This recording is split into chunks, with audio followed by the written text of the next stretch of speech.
अस्मद्गुरुभ्यो नमः। श्रीमते रामानुजाय नमः। जय श्रीमन्नारायण। गुरु चरणों में समर्पित।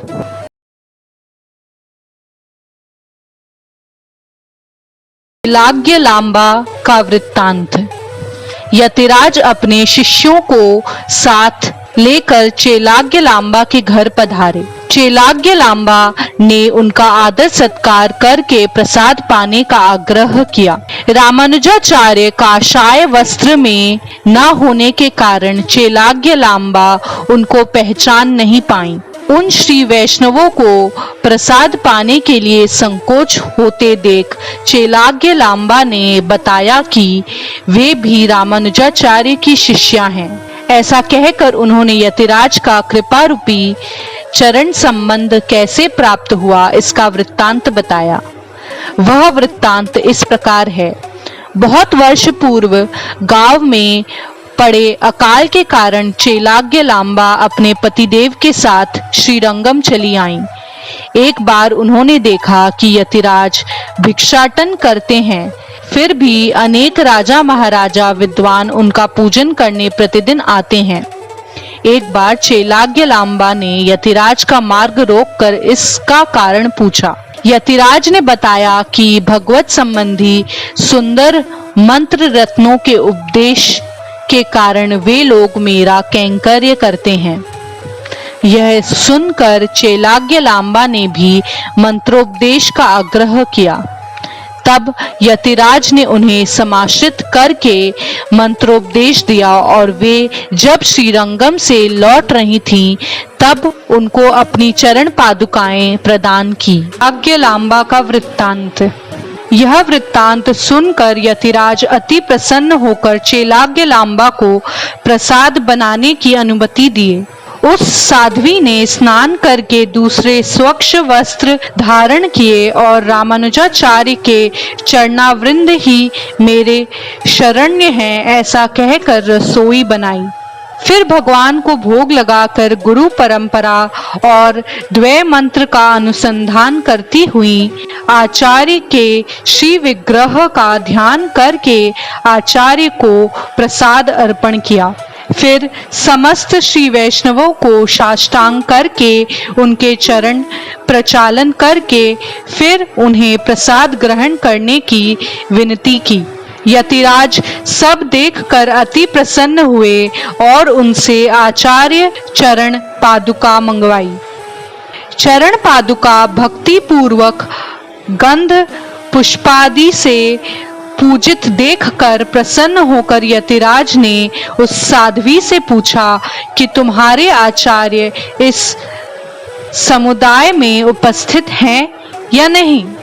साध्वी ने सभी श्री वैष्णवों के चरणों का दर्शन कर अंत में यतिराज के चरणों के समीप आकर बोली, यह चरणावृंद मेरे गुरुदेव के चरणावृंद की तरह सुंदर और प्रकाशमान है, परंतु त्रिदंड और काषाय वस्त्र न होने के कारण मैं निश्चित रूप से नहीं कह सकती हूँ।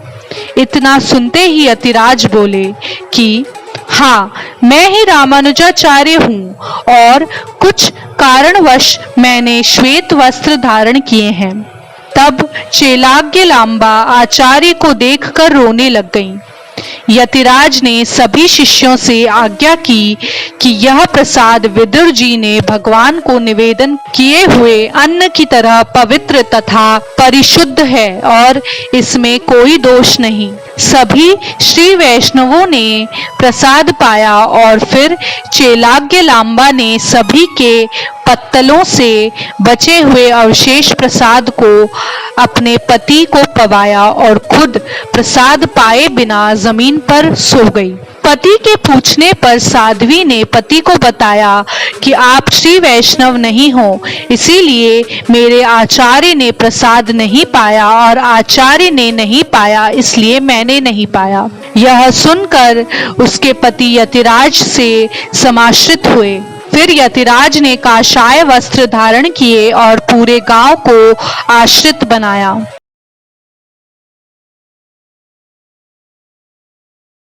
बाधा से राजकन्या की मुक्ति। यतिराज मैसूर राज्य के शालग्राम नामक ग्राम में आए। यहाँ के सभी लोग मायावाद में आकंठ डूबे हुए थे। उन पर कृपा करने के लिए यतिराज ने दाशरथी स्वामी जी को कहा कि ग्राम का मुख्य तालाब है जहाँ से सभी ग्रामवासी जल ग्रहण करते हैं, उस तालाब में अपने चरण प्रक्षालन करके आओ। दाशरथी स्वामी जी ने आज्ञा का पालन करते हुए उस तालाब में अपने चरण डुबो दिए। परम वैष्णव का चरणोदक पीकर सभी ग्रामवासी अहंकार ममकार दोष से मुक्त हो गए और उन्होंने यतिराज का शिष्यत्व ग्रहण किया। तत्पश्चात यतिराज भक्तपूर्ण ग्राम में आए। उस समय में यहाँ के राजा की कन्या को ब्रह्म राक्षस ने ग्रस्त कर लिया था। राजा ने अनेक उपाय किए पर कुछ फायदा नहीं हुआ। फिर यतिराज को आमंत्रित किया गया। यतिराज का अति सम्मान सहित स्वागत हुआ। राजा ने सपरिवार यतिराज का पूजन कर उनका श्रीपाद तीर्थ राजकन्या को पिलाया। राजकन्या ब्रह्म राक्षस से मुक्त हो गई और राजा ने अपने परिवार के और नगरवासियों के साथ यतिराज का शिष्यत्व स्वीकार किया। यतिराज ने राजा का नाम विष्णुवर्धन दास रखा। यह सुनकर राजा के पूर्व आचार्य क्रोधित होकर 10,000 की संख्या में यतिराज से तर्क करने आए। यतिराज ने शेष रूप धारण कर सहस्त्र फणी रूप में हर एक तर्क का स्पष्टीकरण 10,000 वचनों से किया और सबको पराजित किया तथा अपना चरणाश्रित बनाया।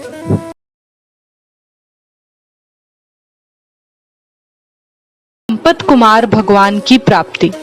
एक समय तिलक करने के लिए श्रीरंगम से लाया हुआ पासा समाप्त होने को आया। यतिराज को चिंता हुई कि अब श्री वैष्णव लोग तिलक कैसे करेंगे। यादवेंद्रनाथ भगवान ने स्वप्न में आदेश दिया कि यादवाद्री पर तिलक पासा निर्माण करने के लिए पर्याप्त मात्रा में श्वेत मृत्तिका उपलब्ध है। यतिराज विष्णुवर्धन राजा समेत सभी शिष्यों के साथ यादवाद्री पहुंचे। कल्याणी तीर्थ के तट पर चंपा के वृक्षों के समूह के उत्तर में तुलसी के समीप वाल्मीकि के अंदर एक समय में पक्षीराज गरुड़ ने श्वेत दीप से श्वेत मृत्तिका लाकर रखी थी। वहां पर खोदने पर श्री यादवेंद्रनाथ का प्रादुर्भाव हुआ। वहां के श्वेत मृत्तिका से यतिराज ने तिलक धारण किया। वहां श्री नारायणपुर नामक नगर बनवाए। श्री यादवाद्रीनाथ की प्राण प्रतिष्ठा किए और उत्सव विग्रह की प्राप्ति के लिए भगवान का ध्यान करते हुए सो गए।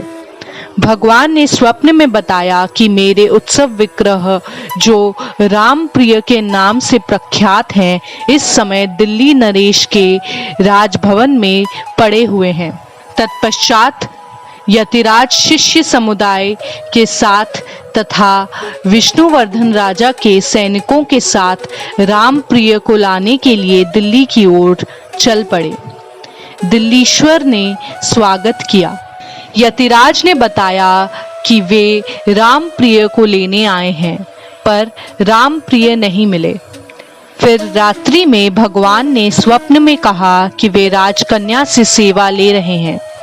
अगले दिन यतिराज की आज्ञा से राजा ने उन्हें राजकन्या के निवास स्थान पर पहुंचाया। यतिराज को देखकर रामप्रिय स्वयं चलकर उनके पास आकर गोद में विराजमान हो गए। यह मेरे संपत पुत्र हैं कहकर यतिराज ने भगवान का आलिंगन किया। तब से भगवान का नाम संपत कुमार प्रसिद्ध हो गया। राजकन्या को रामप्रिय के विरह में दुखी देखकर राजा ने राजकन्या को भी उनके साथ भेज दिया। साथ में धन आभूषण वस्त्र आदि तथा चतुरंगिणी सेना को देखकर सम्मान सहित सबकी विदाई की।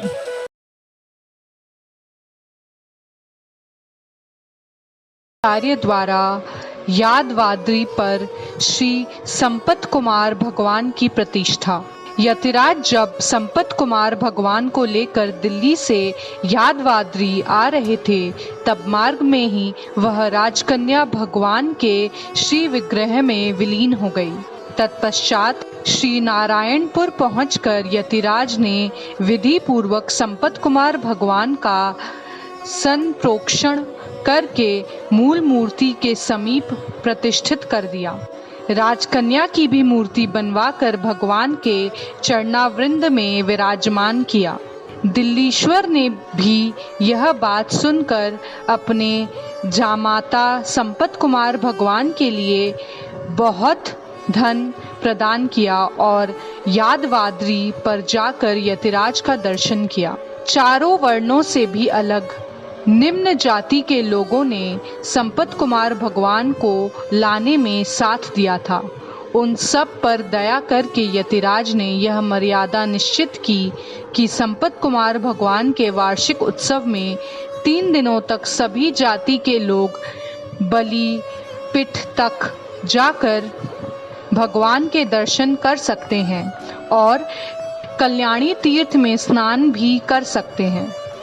निम्नतम जाति के लोगों के लिए भी मंदिर में प्रवेश की मर्यादा यतिराज ने उस समय में स्थापित की, जबकि लोग इसकी कल्पना भी नहीं कर सकते थे। यह परंपरा आज तक चली आ रही है। फिर यतिराज ने यतिराज मठ नामक मठ की स्थापना की और वहां निवास करते हुए भागवत धर्म का प्रचार करने लगे। तब से यादवाद्री यतिगिरी नाम से प्रसिद्ध हुआ। यतिराज ने कहा कि इस यतिगिरी पर्वत पर निवास करने वाले को मोक्ष का जन्म सिद्ध अधिकार है। यहाँ निवास करने वाले दुर्जनों का भी कल्याण निश्चित है।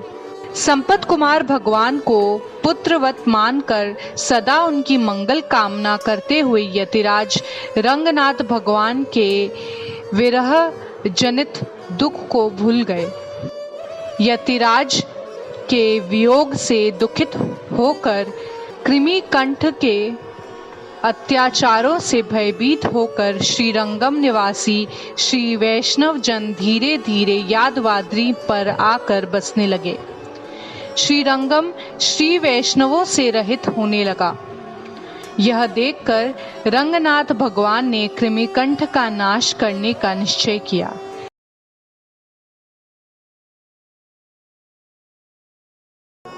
श्री कुरेश स्वामी और कृमिकंठ का विवाद।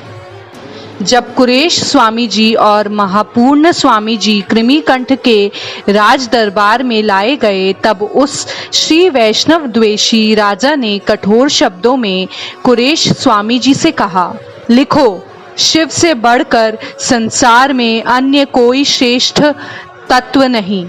कुरेश स्वामी जी ने धैर्य पूर्वक विविध प्रमाण देकर श्रीमन नारायण ही पर तत्व हैं यह सिद्ध कर दिया। चोल राजा ने जबरदस्ती करने पर भी कुरेश स्वामी जी ने नहीं लिखा, तो कुरेश स्वामी जी और महापूर्ण स्वामी जी को राजा ने नेत्रहीन कर दिया। कुरेश स्वामी जी और महापूर्ण स्वामी जी ने श्रीरंगम की ओर प्रस्थान किया।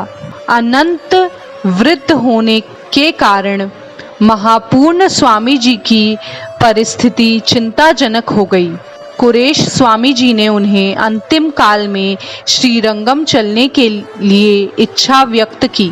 महापूर्ण स्वामी जी ने कहा, आचार्य देव के परतंत्र रहने वाले श्री वैष्णव के लिए शरीर त्याग के बारे में कोई नियम नहीं है।